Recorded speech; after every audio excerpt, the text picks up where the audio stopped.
네가 못 듣는 거는 뒷말하는 거 같잖아. 그 대고 보여야지. 뒷말하는 거 싫어해. 자, 그 138의 1번. 자, 다음 자료의 평균값을 대표값으로 사용했을 때 가와 나의 차이점에 대해 말해보자. 평균값으로 사용했을 때야. 가는 괜찮아. 그치? 왜? 최빈수도 거기고 중앙값도 거기니까. 근데 나가 안 맞아. 왜? 최빈수하고 평균값의 차이가 나서. 자, 가는 최빈수 중앙값이 모두 평균과 같기 때문에 평균값을 대표값으로 사용하더라도 사실을 잘못 이해할 가능성이 적다. 그러나 나의 경우 평균값과 최빈수 중앙값이 서로 다르기 때문에 여기 평균값과 최빈수 중앙값이 서로 다르기 때문에 좁혀야 돼. 얘네들이 달라. 자, 평균값을 대표값으로 사용하면 여기 사실을 잘못 이해할 가능성 보여줘야 돼. 그러니까 얘가 왜 이렇게 되고 그게 중요한 게 아니라 그냥 안 된대. 안 맞는다 그냥 이렇게 되는 거야. 자, 이번 일과 관련해 이 글에서 자료 의미를 바르게 파악하게 방법을 제시한 거. 2번이 중요해요. 2번. 자, 전체 자료 다양한 변수와 양상을 다양하게 세밀하게 살펴야 한다. 여기 다양한 변수와 양상 붙이면 돼. 자, 자료의 범위를 정해 다양한 요소를 고려할 수 있어야 된다.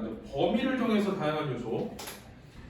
네, 값의 크기에 따라 범주를 나누고 범주별로 반복되는 횟수나 값을 파악하여 자료의 내용을 이해해야 한다. 여기 이제 값이 너무 커. 그러면 범주별로 나누고 반복되는 횟수나 값을 파악하고. 그 다음에 평균값 이에 최빈수 중앙값 등 다른 대표값 살펴보고. 네, 복잡한 자료를 그래프와 같은 시각 자료로 나타내어 전체적인 정보를 파악해야 한다라고 했지. 그래서 이제 그래프 쓰기. 그래서 2번은 중요한 거 외워야 되는. 외워. 자, 전체 자료의 다양한 변수와 양상을 세밀하게 살피기. 자료의 범위를 정해 다양한 요소를 고려하기. 그 다음에 범주를 나누고 반복되는 값이나 횟수나 값을 파악하기. 그 다음에 최빈수 중앙값 등 다른 대표값 살펴보기. 그 다음에 그래프 그려보기. 자, 이번 이 글의 논지와 관련된 다음 이야기의 주제를 파악해보자. 1920년대 중국의 내전 중에 병사들을 이끌고 적진을 향해 가던 한 장수가 큰 강을 만나게 되었다. 장수는 참모에게 강의 평균 수심이 얼마냐고 물었다. 여기는 평균 수심에 쫓아야 돼.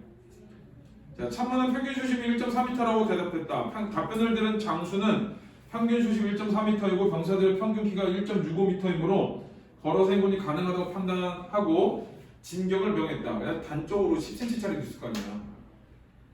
제일 낮은데. 그지? 그리고 1.4니까 어디까지 가면 돼? 2m 한 70까지 갈 수 있지? 그렇잖아. 그러면은 2m 70인데 빠져 죽겠지. 자, 그래서 거기도 이제 그런데 이 강 가운데를 비롯해 여러 곳의 수심이 병사들의 키보다 깊었다. 자, 그래서 여기 줄쳐야 돼. 자, 수심이 여러 곳의 수심이 병사들의 평균 키보다 깊었다. 그렇죠.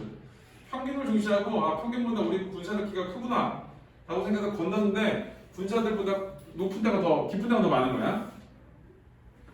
이로 인해 물에 빠져 죽는 병사들이 생겨났으며 특히 평균 키보다 작은 키의 병사들이 희생이 컸다라고 해서 두 가지의 문제야.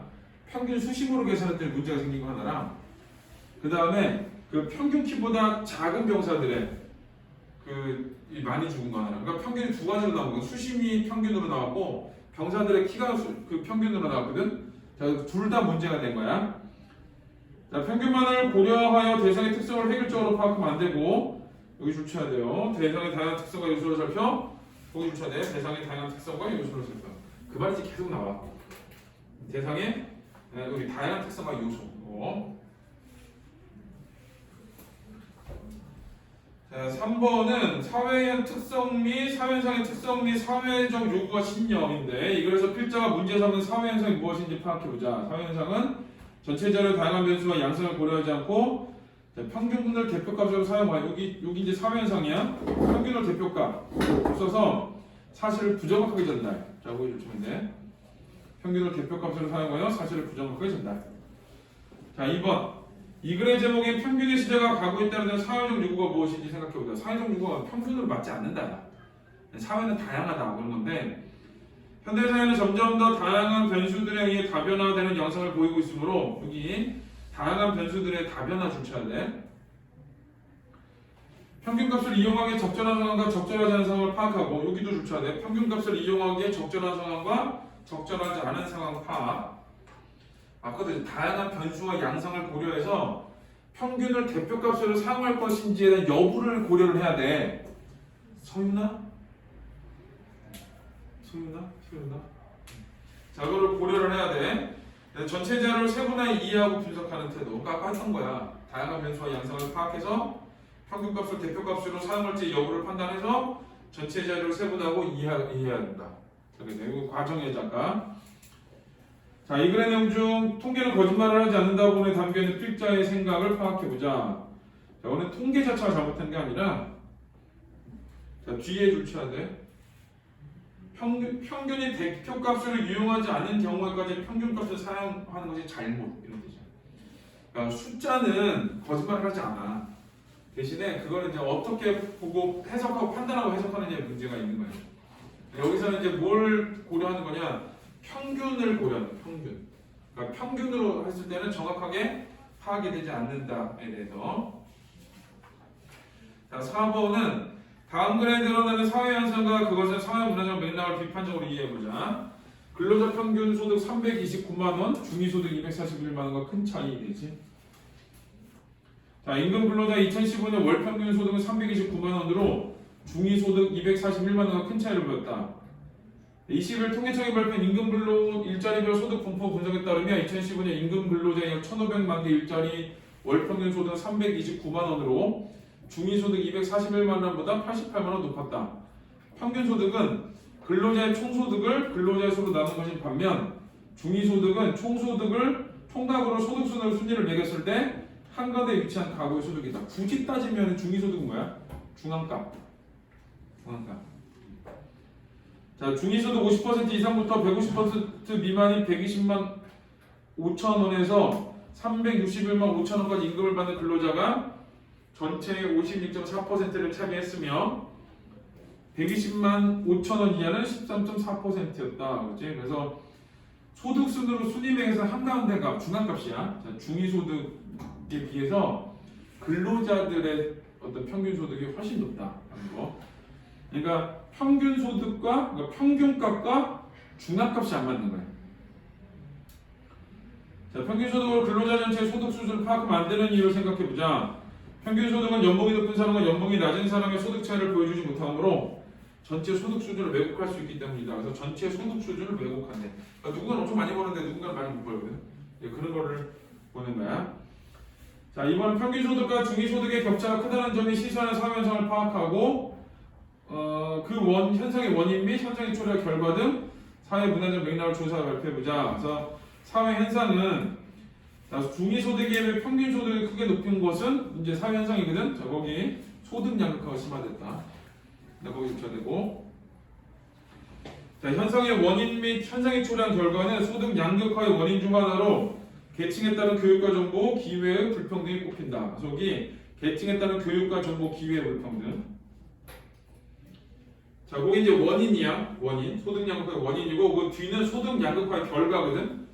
위화감을 키우고 계층 간의 갈등이 심화된다. 그거 이제 결과. 자, 그 다음에 다음 글에 드러나는 사회 현상을 이해하고 그것이 시사하는 바를 생각해보자. 우리가 시장이나 백화점, 인터넷 상점 등에서 많이 볼 수 있는 광고 문구로 최대 50% 할인과 같은 것이 있다. 여기에서 최대란 말은 소비자에게 혼동을 불러일으킨다. 상품을 할인 판매할 때 판매자 측은 각 상품을 구분하여 할인율을 정하게 된다. 재고가 많이 남아있는 상품은 할인폭을 높일 것이고 할인폭이 작아도 판매 문제가 없으려 예상되는 상품에 대해서는 할인폭을 작게 할 것이다. 근데 뭐라고 쓰나? 최대 50% 그렇게 쓰는 거야. 소비자들 입장에서는 이런 광고에 현혹되기 쉽다. 하지만 판매 입장에서는 소비자들이 잘 팔리지 않거나 또는 미끼 상품에 해당하는 상품에 대해서만 최대라는 표현과 함께 많은 할인율을 광고하는 것이 승리이다. 소비자는 이럴 때 내가 원하는 상품은 무엇이며 그것의 할인율 얼마인가 라고 생각해보는 판단하는 것이 현명하다. 자, 보통 주위에서 할인 기간에 할인 상품에 대해 이런 말 하는데 내가 원하는 언제나 할인하지 않아서 못 사요. 그래? 진짜 그래. 왜 못 사는 줄 알아? 잘 팔리거든. 그래서 할인 많이 하는 데 가면은 별로야 옷들이. 예를 들면 여기서 사회현상 이제 1번 보면은 문제 삼고 있는 사회현상은 전체를 보여주지 않고 여기 보여주고 싶은 것만 보여주는 사회 현상. 요거는 이제 어떤 평균과 관련 있는 게 아니라 사회 현상과 관련된 글을 하나 쓴 거야. 자, 윗글에서 시사하고 있는 내용을 자료를 대하는 태도와 관련지어 말해보자. 일부 내용만을 믿고 어떤 판단의 결정을 내려서는 안 되고 저기 6천에 비판적 관점에서 전체 자료를 보고 판단의 결정. 여기 6천에 전체 자료를 보고 판단해야 된다 하는 거. 자, 우리 문제를 풀 건데 일단은 어디를 푸냐면 134에서부터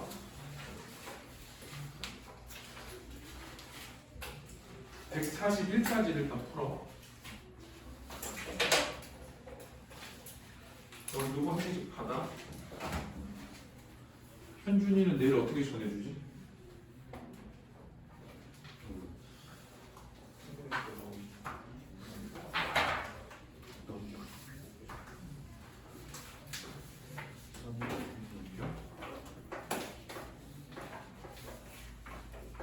일단은 좀 여기 자습제 있는 걸 쭉 풀어.